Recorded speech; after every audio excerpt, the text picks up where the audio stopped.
Welcome viewers. जैसे कि हमारी सीरीज चल रही है food safety, dairy, bakery and frozen foods के रिलेशंस में, we are telling you each and every parameters of these industries. Like last lecture, we have gone to the VLC level, that is village level milk collection. So today we will go in a bakery side. I'll tell you about the requirements of a bakery industry and what are the best practices which are been to be followed in bakery. We are persons with exposure in food, bakery, frozen foods, and your ice creams. We have a lot of exposure in this fields, and we do consultancy also for this type of industries. Any kind of work from fabrications to industry to production to recipes. That is, मतलब we have a knowledge of that. Okay, today we'll talk of bakery only. So, what is the foremost requirement of bakeries? So, let us say bakery in bakery industry, your bread, buns, and your all the baked items which are been made from this your atta, maida, and these type of raw material are being used. Mainly, it is maida and some part atta also. So that is the base. And 90% you can go for that, and other variants are there, additives are there. So that is a different matter. So first and foremost requirement of bakery industry is storage of maida and quality of maida. That is the base of that. So what is the requirement? Let us say you are starting a bread plant.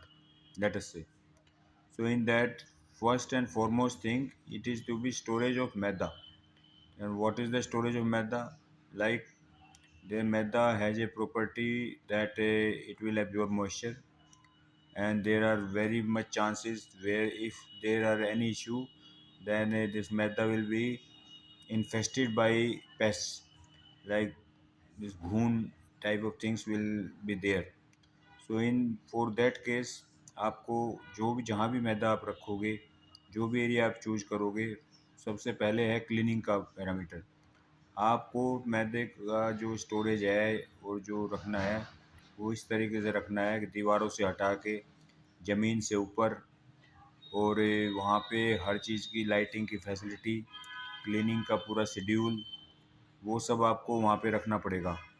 क्योंकि मैदे में क्या होता है कि जैसे जैसे मैदा रखा जाएगा, अगर आप फिको फॉलो नहीं कर रहे या काफ़ी ओल्ड हो गया है और आपको वो रीच में नहीं आ रहा है, तो वहीं पे ही वो धीरे धीरे निकल के वो जो भी ड्राई पाउडर होगा उसमें घुन लग जाएगा। जितने भी इंडस्ट्रीज हैं, चाहे मिल्क पाउडर हो, चाहे मैदा हो, जो भी डेयरी प्रोडक्ट्स हैं, उनमें ये घुन का मैटर जो है ये काफ़ी बड़ा है, और ये इसमें लग के और उस सारे प्रोडक्ट को मतलब ख़राब कर देता है।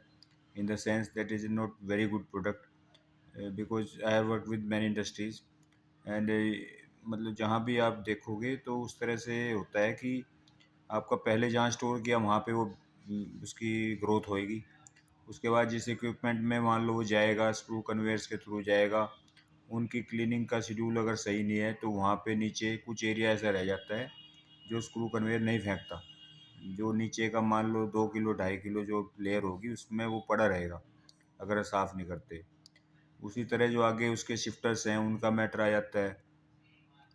तो सबसे पहला फॉरमोस्ट एरिया है आपका मैदा स्टोरेज का और क्लीनिंग का। ये मस्ट है, आप इंडस्ट्री शुरू करने से पहले ही cleaning of the storage area is a must, rotation of product is must, and cleaning of equipment is must. That is the foremost prime requirement. Second requirement in this is yeast storage, where people lose lot of money because of yeast storage, bad practices of yeast, that leads to the problem of there lot of problem with the product and lot of commercial losses. I have proved in one industry that it is if you store that yeast in a particular way and particular temperature and particular you maintain the system, you can attain a very good product and losses will be very less, and your the product quality that will be excellent. So for that case you have to have cold rooms for that, and preventive maintenance of cold rooms is very very essential, and there should be a continuous data logger for maintaining the temperature of 4 degrees centigrade. So that is second requirement of in bakery industry. E-storage. If you maintain the e-storage, because people don't know, labor is not doing that thing. Training means कंपनियां training नहीं दिलवाती हैं, उनको इसकी need नहीं लगती है, उनको काम पे ज़्यादा फोकस रहता है, बट ट्रेनिंग पार्ट अगर करवाते हैं तो that will be the best, because labour ही आपका प्रोडक्ट बनाएगी और लेबर ही ख़राब कर देगी आपकी जरा सी कॉस्ट सेविंग पे। लेटर से आप ट्रेनिंग नहीं करवा रहे, लड़कों को नहीं पता है, सुपरवाइजर लेवल उस लेवल का नहीं है, तो there should be real time bound system for east. Third thing is, आप बेकरी इंडस्ट्री में करोगे मिक्सिंग पार्ट, या जो आप उसमें जो भी वो वेइंग कर रहे हैं, ऑटोमेटेड वेइंग है या वो आप मैनुअल कर रहे हैं, तो उन चीज़ों पे कॉस्ट के हिसाब से they are lot of thing. बाकी आज की डेट में ऑटोमेशन में ही जाना चाहिए। बेटर है you keep an instrumentation engineer and go for automation of this weighing. If you have fast production, let us say you have a good manufacturing of bread, it is not that आपको थोड़ा बहुत production करना है, उसके लिए automation की ज़रूरत नहीं है, पर एक लेवल आने के बाद वो काफ़ी बेहतर रहेगा। और मिक्सचर्स में आपको मिक्सचर्स पे भी जगह जगह जो भी मिक्सिंग कर रहे हैं मिक्सचर्स हैं, हाई स्पीड मिक्सचर, लो स्पीड मिक्सचर, उन पे भी एक पर्टिकुलर क्वालिटी चेक बना के रखना पड़ता है कि वो जिससे कि ना तो ओवर हो ना अंडर हो। जो भी फाइनल प्रोडक्ट की क्वालिटी सुबह 6 बजे शुरू हुई, वही शाम के 6 बजे, वही अगले दिन सुबह के 6 बजे निकलनी चाहिए, जिससे कि प्रोडक्ट वेस्टेज कम हो। तो ये चीज़ें आज के लेक्चर में मैं इतना ही बताऊंगा। बाकी अगर किसी को भी हमसे कोई डिस्कशन करना है इस लेसन में, तो मेरा नंबर है 7838067309।